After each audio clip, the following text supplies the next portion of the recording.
இது வரைக்கும் சப்ஸ்கிரைப் பண்ணாத நம்ம சேனலை சப்ஸ்கிரைப் பண்ணிக்கோங்க. இத்துடன் தொடர்ந்து வீடியோ வரணும்னா பக்கத்தில் இருக்க பெல் ஐகானை கிளிக் பண்ணிக்கோங்க.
பன்னிரால் கலைப்பட்ட ஆடையால் துடித்து பலவிதமான மலர்களை கொட்டி வணங்குகிறேன்.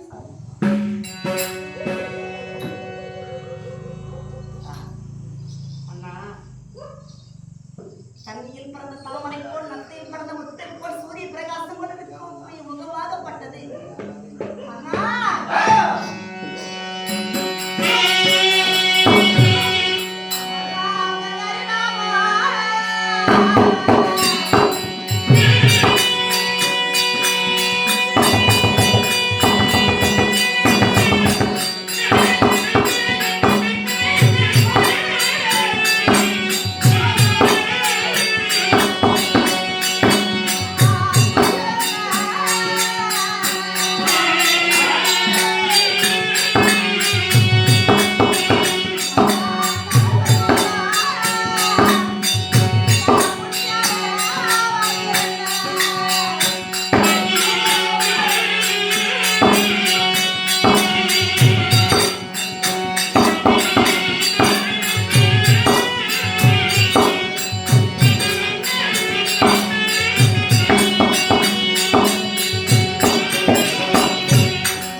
நான் எப்பொழுதும் போலதானே இருக்கின்றேன்.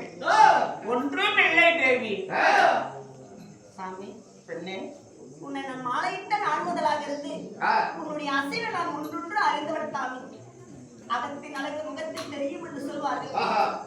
உன் முகம் காட்டுது சாமி. என்ன பெண்ணே, இந்த மன்னவின் முகத்தில் இருக்கக்கூடிய மனவாட்டம் என்னவென்று நீ அறிந்து கொண்டாய் அல்லவா? என் தேவியாகப்பட்ட உனக்கு இந்த கணவனின் நடவடிக்கை அனைத்தும் உனக்கு தெரியும். என் ஒவ்வொரு அசைவையும் அறிந்தவன் நீ. இந்த ராமர் மனதிலே இருக்கக்கூடிய கலக்கம் என்ன தெரியுமா?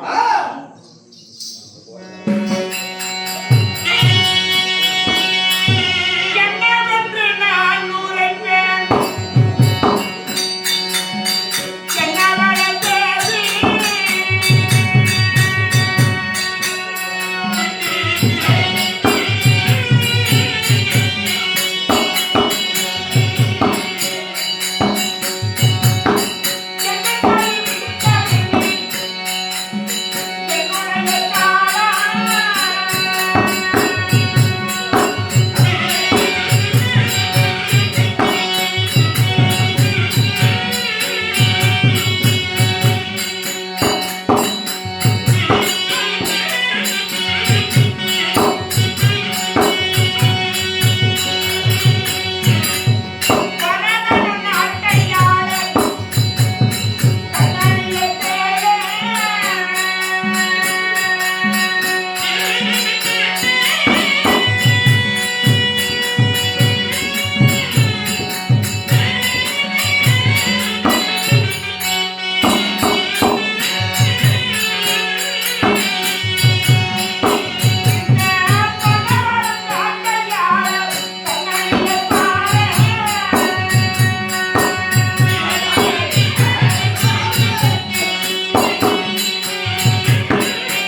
என் சிற்றன்னையாகப்பட்ட கைகேசி அம்மன் என்னிடத்தில் வந்து 2 வரங்களை கொடுத்தார்.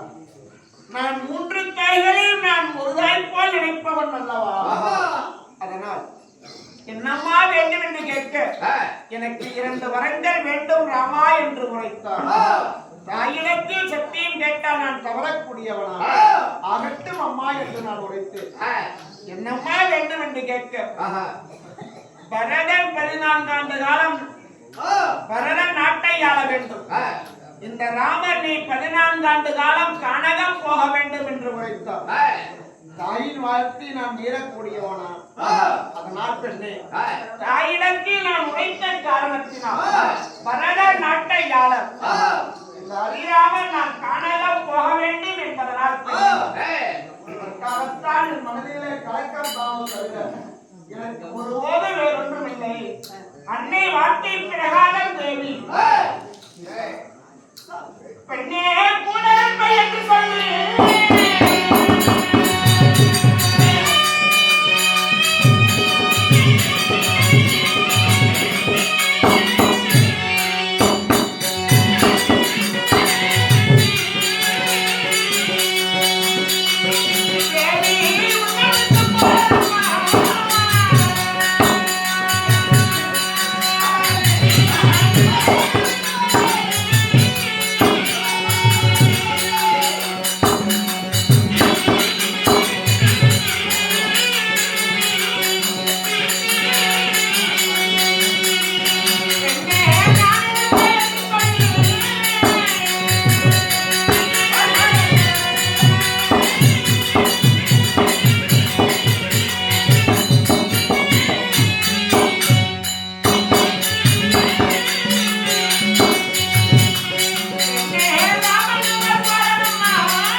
உன்னை ஒரு நாள் கூட விட்டு நான் புரிந்ததில்லை. இந்த கணவனின் வார்த்தைக்கு மறுவார்த்தை பேசாமல் என் முகத்தை பார்த்து அச்சப்பட்டு என் பாதத்தை பார்த்து பேசக்கூடிய பாவை நீ அல்லவா? அதனால் பெண்ணே உன்னை நான் விட்டுவிட்டு என் தாயாரிடத்தில் உரைத்த பிறகு நான் 14 ஆண்டு காலம் காணலாம் போக வேண்டும். நான் சென்று வருகின்றேன்.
இந்த நாட்டுக்கு நான் ராணியாக உன் பக்கத்துல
நீ போட்டு என்று சுகமாதான் இருந்தோம். நாங்க இப்போ தெரியாம இருந்தோம். இன்னைக்கு என்ன மட்டும் விட்டுட்டு நீங்க காணங்க போறதுன்னு சொல்றீங்க. என்னையும் கூட்டிட்டு போங்க. உன்னோட வர சாமி. அதுதான் உடன் பிறந்தது என்றால் கடுக்கணுமா உடன் பிறந்தது என்று உரைப்பா. என் அன்னையாரிடத்தில் நான் செய்த சத்தியத்திற்காக செல்கின்றேன் என்றார். உன்னை என்னுடன் அழைத்து சென்றார். அயோத்திமா நகரத்தில் சீதையை விட்டு சென்றார். ஏதாவது தவறு நடந்துவிடும் என்று எண்ணம் கொண்டு சந்தேகத்தோடு ராமன் அழைத்து செல்கின்றார் என்று என்னை மக்கள் ஏனா பேசுவார். உனக்கு தாய்க்கு தாயாக என் தாய்மார் மூவர் இருக்கின்றார். உன்னை தாயே என்ற வார்த்தைக்கு மறுவார்த்தை பேசாத என் தம்பிமார் இருக்கின்றார். பரத நாட்டை ஆள பரதனுக்கு பக்கத்துணையாக புத்தியில் சிறந்த பாவை நீ அல்லவா. அதனால் பரதனுக்கு புத்திமதி சொல்லி அரசாட்சி செய்து கொண்டிருந்த 14 ஆண்டு காலத்தை நான் 14 நாட்களை போல் முடித்து வந்து சந்திக்கின்றேன்.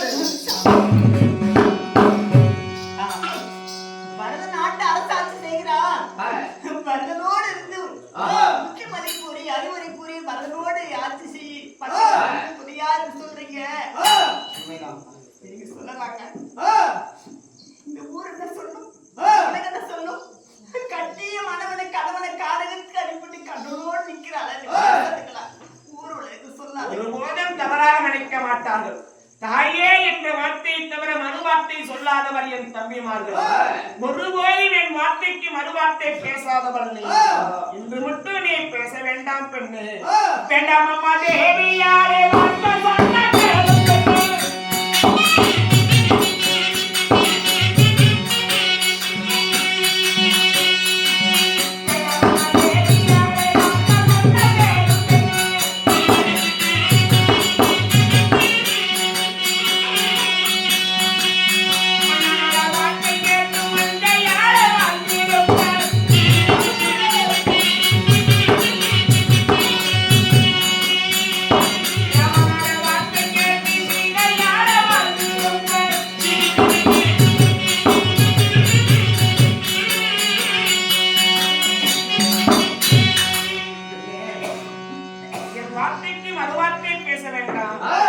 எப்படி என் தாயிடத்தில் நான் மறுவார்த்தை உரைக்க நான் செல்கின்றேனோ அதுபோல் இந்த ராமரின் மக்கள் என்றும் வீராளவள் தான் சீதை என்று உலகம் போற்ற வேண்டும்.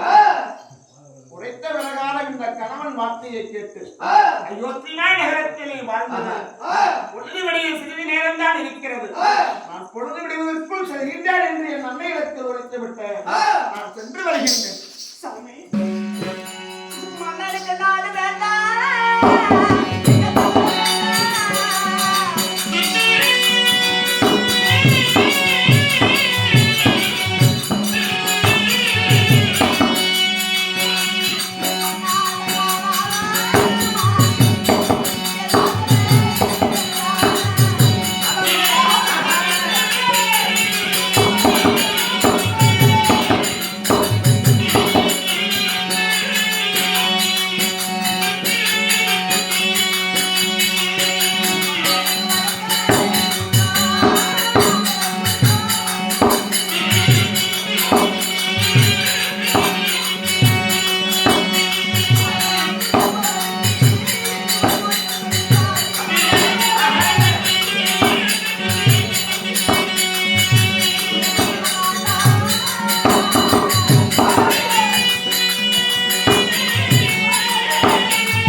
பெரியோர்கள் சொல்லியிருக்காங்க. நீ இருக்க இடம் இல்ல விட்டா மாட்டிடுவேன் மன்னர் செத்தாலும் செத்துரு வந்த சாமியோட பார்த்தாங்க ஏன் உன்னை விட்டு நான் உயிரோடு கூட சொல்லுங்க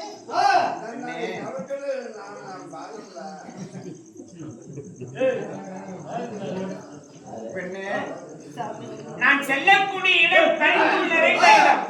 உண்ண உணவு கிடைக்காது, உடுத்த உடை கிடைக்காது, குடிக்க நீர் தேட வேண்டும். நீ நிலைமா நகரத்தில் சீரு சிறப்போடு வாழ்ந்தவர், என்னுடன் வந்து சிரமப்பட வேண்டாம் என்று நான் உரைத்தேன். நான் எத்தனை சொன்னாலும் நீ கேட்க போவதில்லை. அதனால் பெண்ணு, உன்னை நான் திருமணம் செய்கின்ற பொழுது நான் நினைத்தேன், நான் உயிரோடு இருக்கும் வரை உன் கண்களில் நான் கண்ணீரை காணக்கூடாது என்று நான் நினைத்தேன்.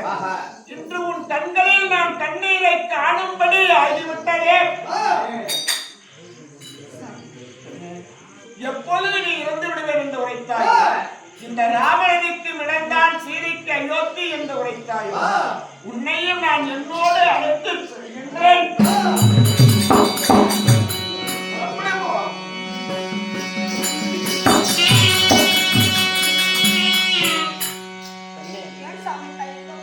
நான் செல்லக்கூடிய தருணத்துல நீ என்னுடன் வருகிறாயா என்று நான் எண்ணத்தில் சென்றதனால என் தம்பியாகப்பட்ட இளையவன் நான் லக்ஷ்மணனை மறந்து விட்டேன் பார்த்தாயா. சுக்லாதேவின் சூரிய பகவான் உதித்து விட்டார். அண்ணனை காணவில்லையே என்று என்னை தேடுவான் என் நிலையம். அதனால் விஸ்வாமித்திரத்தில் அனைத்து விதமான வித்தைகளை கற்கின்ற பொழுது என்னுடன் இருந்தவன் லக்ஷ்மணன் அல்லவா. லக்ஷ்மணனை அழைத்து பரத நாட்டையாள பரதனுக்கு படை தளபதியாக இருந்து பாதுகாப்பாடு வாழுங்கள் என்று ஒரு வார்த்தையை நாம் சொல்லிவிட்டு போகலாம். யாரெங்கே காவலன்? உன் அண்ணனாகப்பட்ட அரிராமச்சந்திரன் சீதாவிராட்டையும் அழைத்தார் என்று என் இளையவனாகப்பட்ட இளையவருமாள் லக்ஷ்மணமூர்த்தியை